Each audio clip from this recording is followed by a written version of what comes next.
that there's many different sizes, shapes, and colours of the coral and the reef out there. We really have two types of coral. These are soft corals or hard corals. Best way for you to tell them apart, if it's moving, that is a soft coral. If it's not moving, like most of those ones out there now, they are stagnant in the water column. That is a hard stony coral. These ones have a hard calcium carbonate skeleton. It's essentially like limestone rock, very similar to our own skeleton, and it means that they won't be moving around with all that motion of the ocean. From these two main groups, we essentially have different types of coral. We call these different forms, and it's based on their shape or what they look like. So some of those flat round ones, those are called plate or table corals. They essentially look like a dinner plate or look like a tabletop, so that's how they get their name. We have some that are going all different directions in thin little arms. These are called branching coral.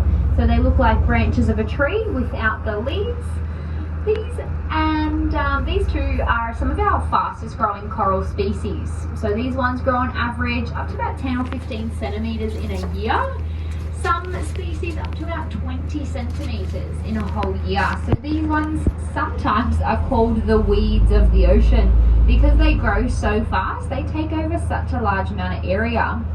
Some of our slower growing corals are ones that essentially look like a big round rock, big boulder. Sometimes they have some ridges on them, they look like brains. That's also called brain coral or boulder coral. So essentially, yeah, whatever the coral looks like is what they get called.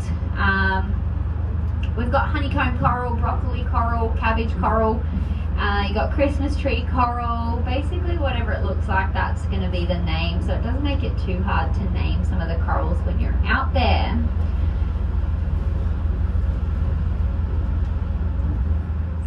Really large schooling fish, safety in numbers, so being all together like that, they appear as one large individual as opposed to one of photosynthesis. So sunlight is essential for them to survive. And by this plant going through the process of photosynthesis, they produce oxygen. So thank you for the corals. They produce a lot of excess oxygen for our planet that we breathe, and they also produce energy that feeds the coral. So this, for some species of coral, it can give them up to about 90 or 95% of their energy that they need every single day. So this special relationship is what we call a symbiotic mutualistic relationship. They both heavily rely on one another. That corals get so much energy, and that little plant has a really essentially dead. It is a stress response from the coral. Usually we're talking about an increase in the water temperature. So a lot of corals, they'll have a threshold, like their maximum temperature. It's mostly about 31 degrees Celsius. Over our summer, we had a few temperatures up to about 32 or 33 degrees Celsius in the water. So you can imagine it's too hot for the corals. What they do is they eject out that little algae that gives them their colour. And they push it out of their body and they go stark white. That white coloration is the colour of their skeleton. So that calcium carbonate skeleton. Now, they don't die off straight away. They can essentially live in a bleached state for about 2 or 3 weeks. For some species a little bit longer, but 2 or 3 weeks is the average. If the temperature was to go back to normal, they can regain that algae into their tissues, but if it's prolonged high stress exposure, we might start to see some corals die off. So that's when they get covered in a type of brown fuzzy algae, and it means that the coral has died off. After this mass bleaching event, we are seeing a large amount of coral recovery, which is amazing news. We have experienced a little bit of death, but it is a good sign that the corals are recovering, because it could mean that corals have a higher threshold. As we work through evolution of our coral species, they might be able to withstand a little bit higher temperatures than what they did before.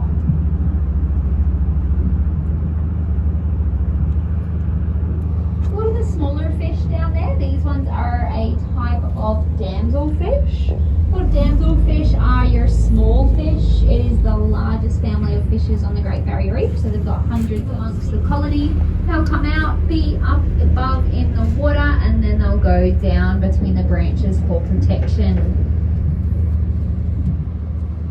Overall, in total, we have about 1,625 different species of fish on the Great Barrier Reef.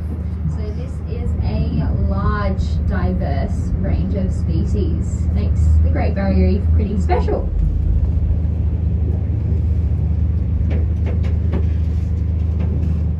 Another big patch of spaghetti coral there on the left. You can see why it's called spaghetti coral.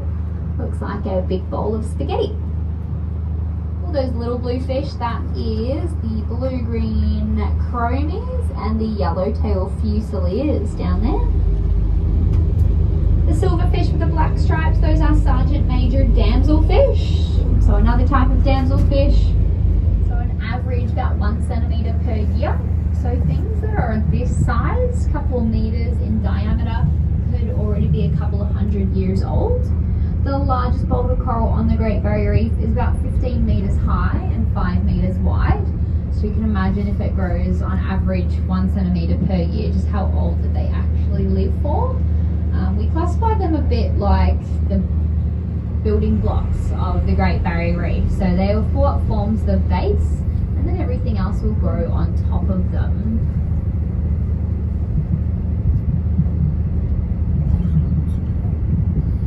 Blue branching coral there.